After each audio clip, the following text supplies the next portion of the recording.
You won't want to miss this. It's no secret Joe Rogan isn't exactly waving the flag for woke culture. Over time, he's made his views crystal clear, taking aim at the contradictions and overreach that come with it. So, what goes down when a guest decides to wade into woke territory on a show? Buckle up. We're diving into some unforgettable moments. And as always, Joe keeps it grounded with straight-up facts and no-nonsense logic. But before we get into it, don't forget to subscribe and age. This was back in 2021 when Dr. Sanjay Gupta, CNN's chief medical correspondent, made a rare appearance on the podcast. It was one of those uncommon moments where someone from the so-called lamestream media actually stepped into Joe's domain. Naturally, the conversation centered around the pandemic and the big push for vaccinations. But here's the kicker. Just a month earlier, Joe had announced he caught the virus and was taking ivermectin prescribed by his doctor. CNN didn't take too kindly to that. They launched a barrage of stories painting Joe as some kind of reckless crank.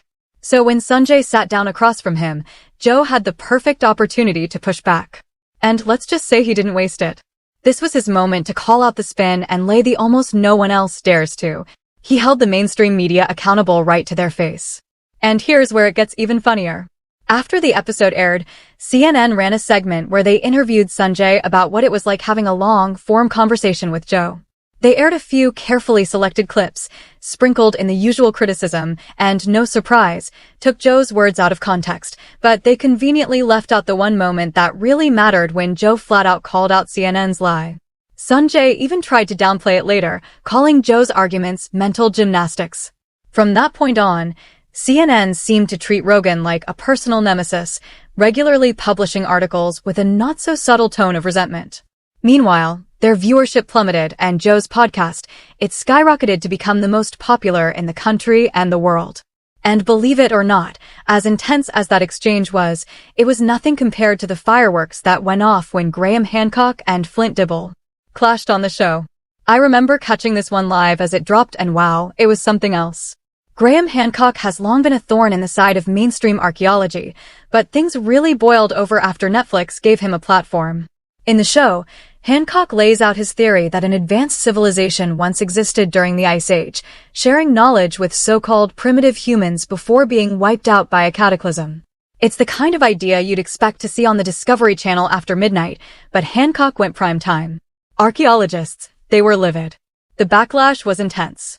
They slammed him with every label in the book, dismissed his ideas outright, and unsurprisingly never offered him so much as an apology. Honestly, the outrage felt like overkill. Makes you wonder what kind of meltdown would happen if Eddie Bravo landed his own Netflix deal. But what really turned up the heat was Dibble's response delivered right after being shown a letter on air. Let's just say it didn't help his case. Go back to that wild clear. I'm not here to prove Graham Hancock right. But first, a quick shout out to Flint for wearing that hat because honestly, without it, I wouldn't have guessed he was an archaeologist. Jokes aside, though, what is someone being more well-known than you have to do with the fact that you resorted to calling them a bunch of nasty names? That's not debate, that's just ego. And when Hancock calmly brought up examples of others who were ridiculed by archaeologists, but later proven right, that's when things really got tense. Flint didn't take it well. He got visibly fired up, and the whole vibe shifted. Neither side walked away with a clear win, but that's what made the episode so compelling. It was one of those rare conversations that showcased exactly why Joe is such a standout interviewer. He doesn't let anyone skate by no matter what side they're on. It was raw, it was honest, and it pulled no punches.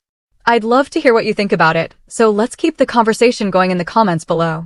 And if you enjoyed the video, don't forget to share it with your friends. Thanks so much for watching, and I'll catch you in the next.